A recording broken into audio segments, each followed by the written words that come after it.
បាទសួស្តីបងប្អូនទាំងអស់គ្នាឥឡូវយើងរៀនវេយ្យាករណ៍នេះគឺជាវេយ្យាករណ៍នៅក្នុងមេរៀនទី4នៅវគ្គរៀន2បាទទី1យើងរបៀបប្រើលំនាំដូធេដាខេនឆាន់ដាឆូដាមានន័យថានរណាម្នាក់អាចធ្វើអ្វីមួយទី2លំនាំឬទេពេលណាខណៈពេលទី3ដំណើរភ្ជាប់គីថេម៉ូណេមានន័យថាដូច្នេះដោយសារតែបាទឥឡូវយើងមកមើលលំនាំដូថេដាដូខេនឆាដាដូឆូដាមានន័យថានរណាម្នាក់អាចធ្វើអ្វីមួយដោយខ្លួនវាផ្ទាល់ភាគឡាដូត្រូវបានប្រើដើម្បីបង្ហាញដែលមានន័យថាទោះបីជា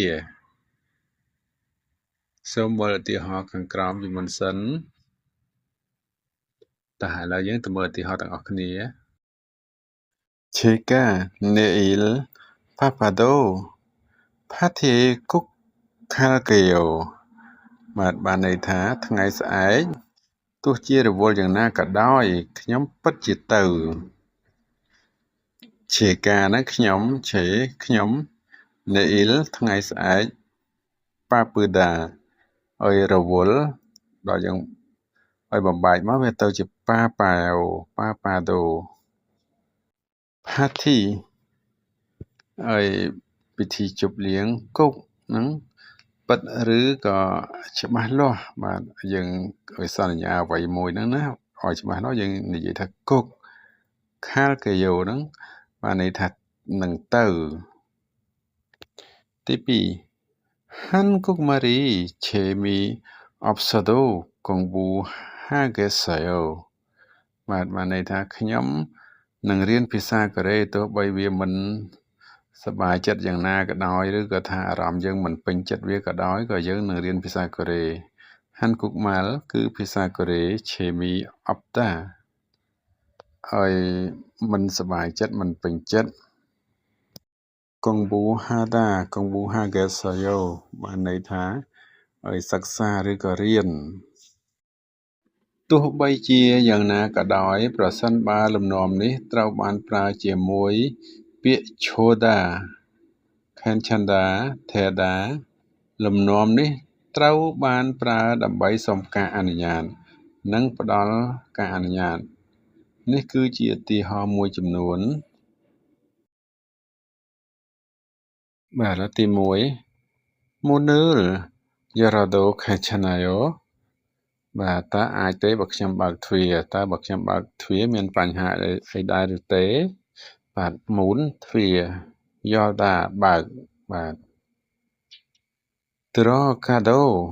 Khachanayo Trocado Theo Trocado Chuayo បានន័យថាតើអាចទេបើខ្ញុំចូលមក Trocada ហ្នឹងអីចូលបាទយើងដើរចូលហ្នឹងណាបាទគេ Trocada ទី3ណែ Trovado Khachanayo ណែ Trovado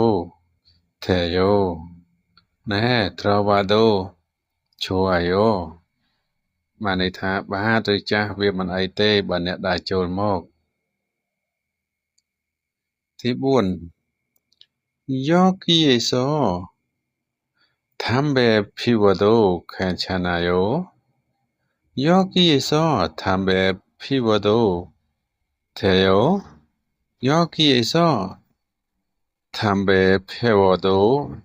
Chuayo បានន័យថាតើអាចទេបើខ្ញុំជក់បរិយនៅទីនេះបាទដល់ឆ្លើយមកវិញណែ Pivado Khachanayo ណែ Pivado Theo ណែ Pivado Chuayo បានន័យថាបាទឬចាស់វាមិនអីទេបើអ្នកជក់នៅទីនេះចឹងបានន័យថាជក់នៅទីហ្នឹងមិនអីទេ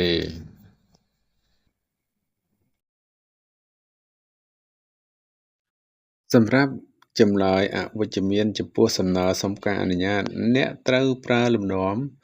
អ៊ឺមញ៉ុនអាន់ថេដាអ៊ឺមញ៉ុនអាន់ថេដាប្រើបន្ទាប់ពីកិរិយាសព្ទដែលបញ្ចប់ដោយព្យញ្ជនៈលើកលែងតែ tigut មញ៉ុនអាន់ថេដាត្រូវបានប្រើបន្ទាប់ពីកិរិយាសព្ទដែលបញ្ចប់ដោយស្រៈនិងព្យញ្ជនៈ tigut បាទឥឡូវយើងមកមើលឧទាហរណ៍ Trocado Canchanayo បាទបានន័យថាមកខ្ញុំចូលទៅមិនជាបញ្ហាទេហ៎ Anio Traomyon Anteo បាទបានន័យថាទេបើសិនជាអ្នកដើរចូលមកមិនអាចទេបាទ Anio ហ្នឹងបានន័យថាទេ Trao ហ្នឹងបានន័យថា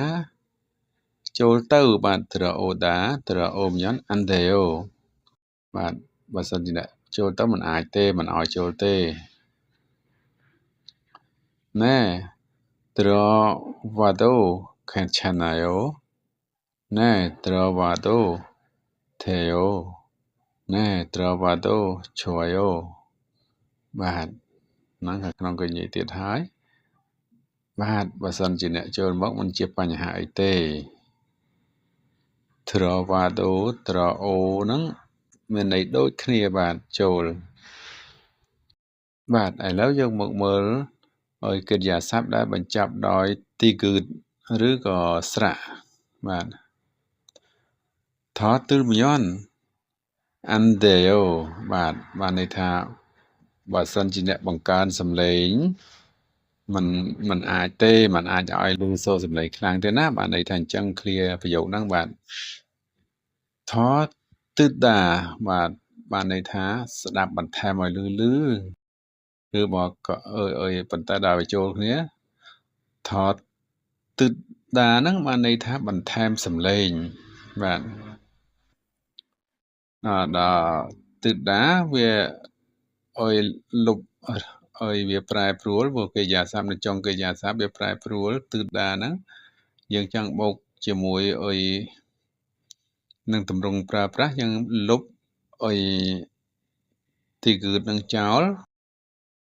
យើងបដូរមកជារីអ៊ូលវិញម្ដងបាទថតទ្រមញ៉នអាន់តេអូបាទបានន័យថា